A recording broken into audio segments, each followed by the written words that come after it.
السلام عليكم ورحمة الله وبركاته. مرحبا بكم متابعينا الكرام في فيديو جديد على قناتكم كرة تايم. بإذن الله شباب، في فيديو اليوم نتعرف على موعد مباراة الهلال والفيحة في دوري الروشن السعودي، ونتعرف على القنوات الناقلة. وقبل أن ندخل في التفاصيل يا ريت نبدأ بالصلاة على النبي عليه الصلاة والسلام، ولا تنسوا دعمنا بلايك والاشتراك بالقناة ليصلكم كل جديد.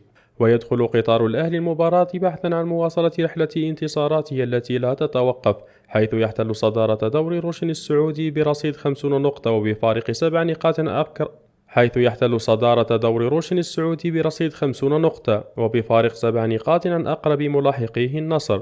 بينما الفيحاء يأتي في المركز ال11 برصيد 19 نقطة ويأمل في فرملة الزعيم. ولا يعرف الهلال طعم الخسارة في الموسم الحالي في الدوري الروشن السعودي، حيث حقق 16 انتصارا وتعادل مرتين، وكانت آخر انتصاراته مدوية حيث فاز على أبها بسباعية دون رد. ومن المقرر أن تلعب المباراة يوم الجمعة الموافق ل29 ديسمبر 2023 في تمام الساعة 4 مساء بتوقيت تونس والجزائر والمغرب، والخامسة مساء بتوقيت مصر وليبيا والسودان وفلسطين، والسادسة مساء بتوقيت السعودية والعراق وسوريا واليمن والكويت والأردن، والسابعة مساء بتوقيت عمان والإمارات وقطر.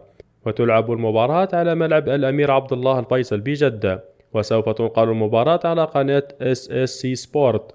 وهكذا نكون وصلنا لنهاية الفيديو. شكرا لحسن استماعكم، والسلام عليكم ورحمة الله وبركاته.